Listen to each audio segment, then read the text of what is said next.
I know it's Mental Health Week this week, and I just think the more you hear people speak about it, the more it's spoken about on social media, the more people raise more, not awareness to it, because I feel like it is, there's a lot of awareness, but the more people make it normal, the easier it will be to speak about, and easier it will be to feel like it's okay not to be okay.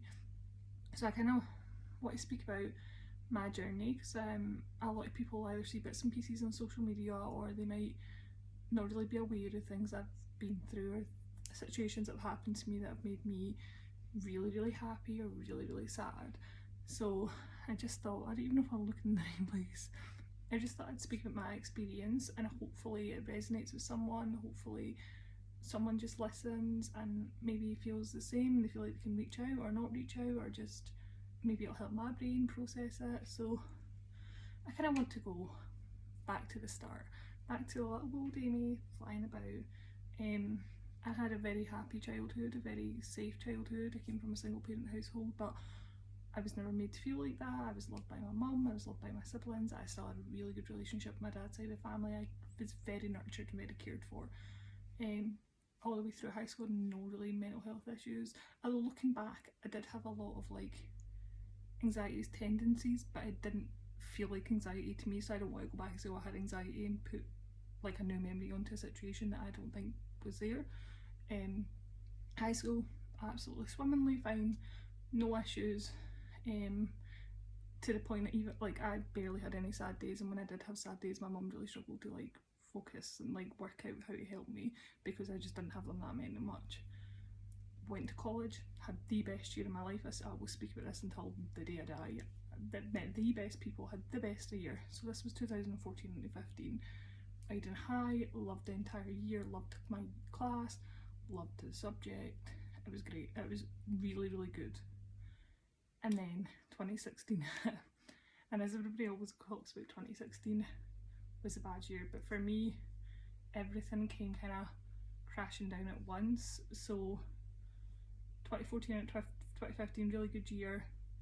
Late 2015 I started a course that I didn't like. I didn't really get on well with the class, I didn't really fit in.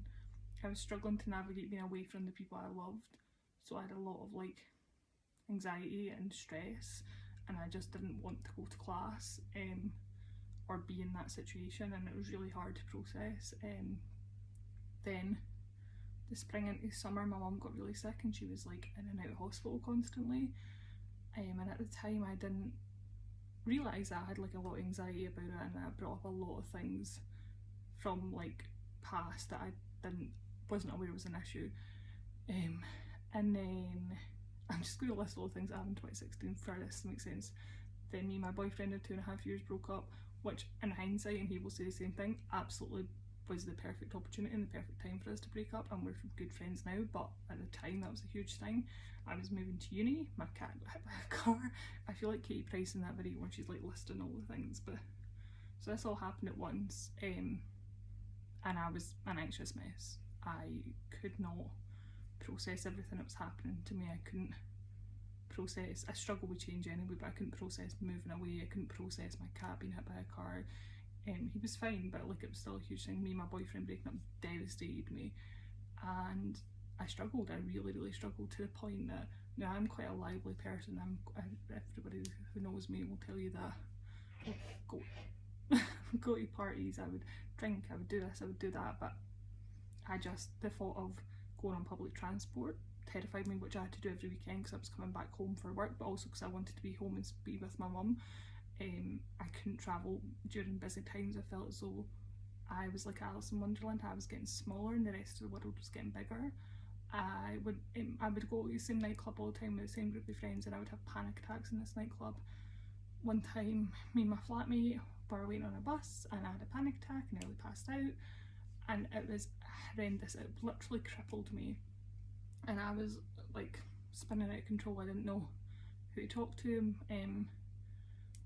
My mum didn't really understand. She was going through her own stuff. There was just a lot of chaos. And then I also had like a lot of, not negative people, but just people that weren't helping me be the best version of myself. And I felt a lot of guilt being around certain people. And then I kind of over time realised it was anxiety. I went to the doctor said it was probably anxiety, gave me a list of things to do and not to do and stuff like that. And then as I progressed into uni, I had the best flatmates, I got on really well with them, my mum was getting healthier, I learned to accept that I was single and I was happier being single, and things kind of calmed down. But for my brain to unpick all that was hard, and I found it really beneficial to speak to people. And I actually found it really beneficial speaking to my flatmates because they didn't know me intensely, they just knew me, like they just knew me fresh, and it was fine. Another thing as well was me and my boyfriend were in the same friend group. When we broke up, our friends were trying to be really, really good and like tried like not being in the middle, and we tried our hardest not to make a big deal of it. But I would have certain friends tell me things he had said, and he would have friends telling him things, and it just was like messy. So I just needed to get out. I needed to be away from it. I needed a new change. I needed to, I'm saying I don't like change, but I needed to do something that was progressive from just me. So I applied for camp, went to camp that summer, worked in America. Absolutely amazing, the best thing I could have ever done. It was just amazing.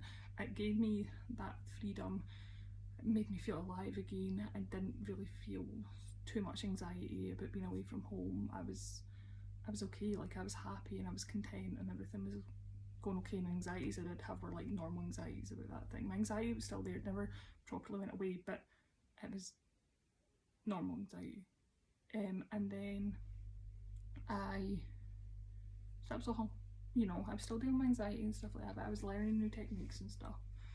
And then I went to camp my first year in 2017. My second summer I went back to camp, and I had a really good summer again, and everything was great, and I was, you know, accepting my anxiety. I'd just moved in with my flatmates to a new flat, everything was really exciting. And then, and this is not me like badgering anybody at this camp, this is not me like saying this camp is like horrible, and I love the camp. Anybody knows me, I will talk about this camp until the day is long. And everything that happened and we learned from it, and we made changes for the next year. And I'm not going to go into too much detail about what happened because I don't think it's fair for the camp, and I also don't think it's fair for the camper. But basically we were working with a camper who had challenges, behavioural challenges that we knew about, and we did on call, which meant that we had to sleep in the living room, one of us each night on rotation, so everybody done a night, and we were in charge of the campers that night, and we knew like trigger words and what not to say and what to say. And this night in particular, this camper came through and an attack happened. I'm not going to go into the details and stuff about it, but I will say, like, my counsellors were very quick to react, and I was put to safety as quickly as I possibly could, and the camper was removed from the situation. He was also taken away for his own safety and stuff like that, and he did come back and apologise, but it was also one of the most terrifying things I've ever been through, and I genuinely was terrified. I thought, this could be it, like I don't know how I'm going to get out of this. I remember being in the shower, and I was showering another camper, and this camper came back, the one that had attacked me, and he wanted to apologise. So I went out, and I said to myself before I went out, you have two options. You can either stay in here and be scared, or you can go out there and face it. But if you stay in here being scared, it's going to be the rest of the week challenge. And this happened on Monday, they were there till the Friday. So I went out, they apologised, gave me a hug, and again I was terrified. And also I would like to add, during this whole night I never got any sleep, because another camper was up. So I was already really heightened. Half my hair had been ripped out, and I had just a small bruising here, it wasn't anything big. Went to the dining hall, because I was allowed to go off and get showered and stuff like that, and everybody was kind of talking about what had happened, which for me heightened it, because I was kind of like, whoa, this is intense. This is like, that kind of brought up my anxiety again, that I was like centre of attention and not for like anything good. I went to a meeting that we always did for activities, and again the people that were in charge were fantastic. One of them made me go, he actually sat there and said, "I'm talking to you as your boss but also your friend, please go get checked out." went to get checked out by the nurses. I was okay. I got to go sleep for an hour. The best things that we knew how to do at that time could have been done. And then I continued to work with him for the rest of the week, and it was a very challenging week, and it was a very scary week, but I also pulled us counsellors together. But anyway, so that happened, and then I still had a good time at camp, went travelling, had really, really good experience, really good time. I'm just telling this wee bit of the story because it like comes in later. And I spoke about what happened, I spoke about my attack, I was very open and honest about it with people, and it was almost as if, and I do it still, I can like talk about an attack as if it didn't happen to me, and that's how I processed it. And then I came home, everything was hunky-dory. I decided I was going to go back to camp for one last time in 2019 because I didn't want that second year to be the last year and for that kind of negative vibe to be there. I didn't want that. I wanted there to be one last summer where I experienced it again, and that, you know, I just, for me mentally, I wanted to do that. Again, that year progressed as normal. I'd lived with my flatmates, we had a really good time, we got drunk, everything was good. I was at uni, and uni's always been a kind of up and down cycle for me. I've been motivated, I've not, I've had things going on, but uni's always been great, always been great. And even times like after I came home from camp the second year, my Pat asked me if I wanted to go see a counsellor at uni. I was kind of against the idea. I thought, no, I don't need that. She encouraged me and she says, mate, I maybe will help you understand like things. And I was like, okay.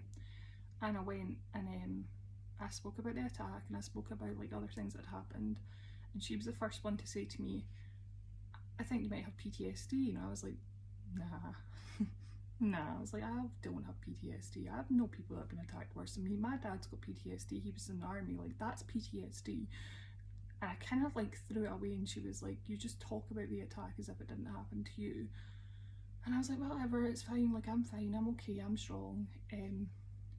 Continued that year, everything was fine.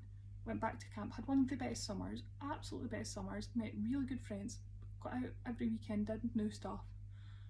The camper that attacked me came back to camp. He didn't remember me. It wasn't me in particular that were like attacking it. I was just there. That time around in camp, there was more precautions put in place. He was put in a cabin with more male staff, which is what was needed, and it was great. And everybody checked in on me that week that the camper was there, and it was fine. But what I quickly realised is it wasn't the camper that was a trigger point for me. It wasn't, I was very nervous to see him, but it wasn't the camper. It was actually the place it happened. I got really, really bad anxiety and like was very, very triggered, and it like brought back this whole range of emotion that I was so confused about, and it was almost as if as soon as I stepped in that place, as if time and everything else stood still, and I was so confused and so stressed. And I got put in that cabin a few times, and I was like, no, we're going to make better memories here, we're going to, that's it. But I still struggled at night. That was a real trigger point, was night. But I got through the summer, had a fantastic summer. Towards the end of the summer, I was meeting my friends in LA. Absolutely iconic time. When I was in LA, my flatmates had broke up, which was a huge thing. I lived and breathed that relationship with them. And a new flatmate who was our friend at the time moved in, so there was a lot of change for me to come home to, and one of my American friends were moving over, so it was like a very exciting but like crazy time. Got home, I was home for a few days, seen my flatmates, had a really good time. My American friend moved over, we had a good time. There was a situation, because like an argument between me and my mum, we both had our like viewpoints in it, and that was fine. And I'm not saying she's wrong, I'm not wrong, it just was our viewpoints. And then just because of how we are as people, and like I was living in Edinburgh, she was here, we didn't speak for 3 months, but that was mostly on me, that wasn't on her. And there was situations in the flat, like having been between two of my flatmates and work out what was happening, and then I didn't get on with the other flatmate, and again, I'm not just saying that's on him, that was on me too. And I kind of went into this downward spiral, which is what I want to like highlight. It was very slow and very fast at the same time, It started with me coming back into uni. I just wasn't motivated. I had one thing to reset that I could have reset in my 4th year. I could have done my dissertation. I could have been finished that year. And I went to my PAT, and I said, I don't want to do it. I don't want to do this module and my 4th year at the same time. I don't think I'm that motivated. I don't think I can do it. And she said, well, do you know what, let's take a semester out. You take the semester out, you do what you need to do, and then come back to your 2nd semester, and then you just go into 4th year, you did a year later. And I was like, you know what, that makes more sense. But in my head I was like, I'm not going to graduate with my friends, people are going to be so let down. I'm like talking to my mum, so I can't talk to her about it. I kind of went away feeling very deflated, which was also a huge trigger point. And I didn't really tell anybody, and in my head I was like, well, no one's asking, so I'm not going to tell them. And then I started not sleeping, and I mean, like, I would be awake all night. Into the day I would see my flatmates off to work at 6 in the morning, and then I would sleep for like an hour or two during the day, and like that was it. And over time this like progressed. Like, this was like horrendous. This was every single day. Also, another thing that was huge was whenever I'm a social drinker. I'd like drinking on the weekend with my friends, and like even in the flat, if my flatmates would crack open a beer, that I would never be that type. And I was not in my downward spiral. I wasn't drinking more, I wasn't relying on drink, but I was horrendous on drink. So I'm one of these people that my mood is very dependent. How I am on alcohol is very dependent on my mood beforehand. Like, if I'm the happiest person, I'm going to be a happy drunk. If I'm like feeling really stressed and anxious, I'm going to be a really stressed and anxious drunk. But every single time I was drinking, every single time I would go into a meltdown. I would completely black out. There's still nights I don't remember, but I can vaguely picture and put together what happened. It was horrendous. It was not fun for me. It wasn't fun for anybody involved.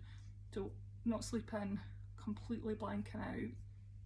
I was angry. I was so angry at life and the world and people, and I was just angry. I was just so angry at everything. I was also like I'm quite a sensitive person anyway, and I very much wear my heart on my sleeve, and like that's just who I am, and I am sensitive. But I was like hypersensitive, like stuff that would never normally bother me. I was snippy. I was just not a good vibe to be around, and I didn't understand it. So like, how could my friends understand it, or how could there was a few friends that began to notice like a difference in me and be like, whoa, something's wrong. And they would say to my other friends, like, I don't want to name people in this because it's not like I'm not saying, oh, they were a good friend, they were a bad friend, because that's not how it was. It was just people began noticing.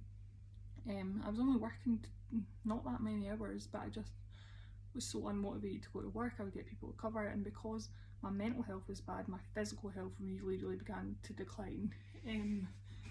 I got sciatica, but at the time I didn't know what it was, and I was like struggling to get out of bed. And I mean, I was in bed not sleeping, but I was just struggling to do anything. I was so unmotivated. I was like, my hair get like proper knotted, which is like always a sign for me that something's wrong. Whenever I let my hair get that knotted, I just was not motivated to do anything, absolutely nothing.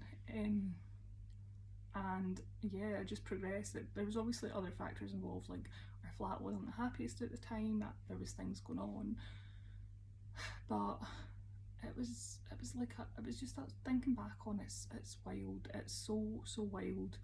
I don't know how I even got through that point. I don't know. There was times where I honestly didn't want to be here anymore, and I'm not saying I was suicidal. I've never been in a position where I've actively thought about committing suicide, but I was just at the point where I would like cry and say I don't want to be here anymore. And it was because I thought, I got into my head that I wasn't important, to my friends. The only thing I was important for was organising, which is bullshit. I am the organiser of my friend group, but I put that on me. My friends don't put that on me. That was me. And I just convinced myself like I'm only good for organising, that's all they care about. They want to spend time with me, like I'm no good and I'm shit at this and this, and obviously not being at uni was a huge factor, and I just was a mess. I just was not in a good place, and I was a proper bad mental breakdown. And at the time I didn't understand why it was happening. Like, why is it happening now? Why now? Like, what's triggered it? I was anxious in 2017 and I couldn't be in public transport, but I wasn't this bad. And then I was like, I got attacked in 2018 and I wasn't this bad. And I kept thinking to myself, Amy, like, stop it, like, just get over yourself and get over your feelings. That people have it worse off than you. And this is where I went wrong, because I kept saying people have it worse off than you, people have been through more things than you. And while that might be true, that doesn't discredit my feelings. And this is a point I want to make. Regardless of how much other people have been through or the different traumas people have been through, your trauma is still valid and it's still important. And what you're feeling is relevant. Just let yourself feel that. And at the time I was letting myself feel it, but on like it was like a train wreck. It was like all at once, and it was terrifying, and I didn't know who I was, and I wasn't sure of myself, and I wasn't sure of being in public, or like I was wearing stuff I wouldn't wear, and I just wasn't me. I just didn't feel happy or secure, and I was always such a happy, carefree person. I went to doctors a few times about my sleeping. I finally plucked up the courage to come speak to my mum. It wasn't nearly as bad as I thought it would be, but in my head I kept thinking to myself, if I go and try and speak to her and she rejects me, I don't know where I'm going from here, and I don't want to be rejected, because I was in such a bad mental place, and that was so stupid. I went to the doctor a few times for sleeping, and they gave me a few other things, and then they asked me what was going on, like, why do I think this was happening? I said, I don't know. I was like explaining a lot of the symptoms I had and a lot of the stress and like overall feelings. And another thing was, where I used to work, I used to be a 20-minute walk back to my flat, and I would be utterly convinced that people were following me to kill me. I was so hyper vigilant. I would be stressed myself out. I would make myself physically sick come walking home. If my friends went on a night out and got too drunk or like did other stuff, I would be convinced they were going to die, and I would be like way over the top mum, which is never something I've never done before. I was going through everything that happened, and he asked me if I'd like any trauma had happened to me in the last few years, and I like told him about the attack, and he said, I think you have PTSD. Now obviously the first time I heard that was from the counsellor at uni, and I'm like not smiling about this, I just in my head need to compartmentalise it. And again I was like, no, my dad has PTSD, he's a soldier. And the doctor kept saying to me, you can get PTSD through anything. He was like, I think yours it's called early onset PTSD, but which again confused me, because all I've ever heard of is like early onset like Alzheimer's or dementia, and I was like, what does that even mean? And it basically means that my PTSD was triggered a year after the event, like more than a year after the event happened, and it was through my attack. And yeah, like that explained so much of like everything I was going through. And even then I didn't go back and tell people I loved. People didn't find out until much later, and I wish I could have sat people down and like just said to them, look, I'm really struggling and going through such a hard time. But I just didn't. I didn't know how to say the words. I didn't know how to say, look, I need help. I had really great people that like noticed something was wrong, and at that time as well I was deciding who I really wanted in my life, and I cut a lot of people out, and it wasn't because there were negative people in my life, it wasn't because I disliked them anymore or hated them. I just realised in that moment there was a lot of people that were only my friends due to the sesh or due to uni or college, and they weren't my friend. They were my friend when I was here, but they weren't my friend when I was here. And in my head I didn't need that. I needed people that loved me on my best day and loved me on my worst day. And I loved those people that I cut out. I loved the memories I created with them, but it just wasn't feasible in my head anymore. So I made a lot of decisions to like cut people off. And then my doctor said they didn't want to put me on tablets or anything like soon. They wanted to see if they could kind of work through it with me, and they introduced me to a lot of charities like Mind, Young People's Minds and stuff like that. And I really went onto the websites and looked through it, and it processed a lot of stuff in my head, and it wasn't a quick boom, I'm fine, because I'm still not fine. And I don't think I'll ever be fine, because I'm a human and we all go through these traumas. But it kind of putting a label to it kind of made sense and made me think, okay, I'm not going crazy. People love me. I'm not a bad person. People love me, and I'm just going through something. And then we moved out of our flat, which was the best decision for us. We needed to do it. So I got taken away from that environment, which towards the end, and all my flatmates will agree, grew toxic. On everybody's part, not just my other flatmates, my part. It wasn't the best place to live. I came home and I just was like, I said to my mum, I just want to get myself mentally well, that's it. And we went into lockdown, and I know lockdown was a struggle for people, and like the lockdowns have been a struggle for me, but that first one honestly changed my life. Like, it allowed me to be still, because in my friend group, like I say, I was the organiser, I was the one that was doing this and this, and it was getting to the point I wasn't enjoying nights out because I was so stressed, and that was on me, and I was putting that on myself. So it gave me a minute just to like de-stress from that, work out how I was going to do it again without it being an extra stress. I made a bond with my mum, spending most time with mum and cat. I've worked out my trigger points. I worked out sleep is a huge one, that's what I've not mentioned. Sleep is a huge, whenever I'm not doing well, my sleep is affected completely. And they put me on loads of different sleeping tablets and that, and not really any of them worked until they gave me an anxiety based one. And I got a weighted blanket that literally changed my life. And I just realised that, like, in order to feel healthier, I need to get my sleep on track. I need to like work out what works for me. So for me, I found out that reading books before I go to sleep really helped still my mind. I found out my weighted blanket when I'm feeling a wee bit stressed.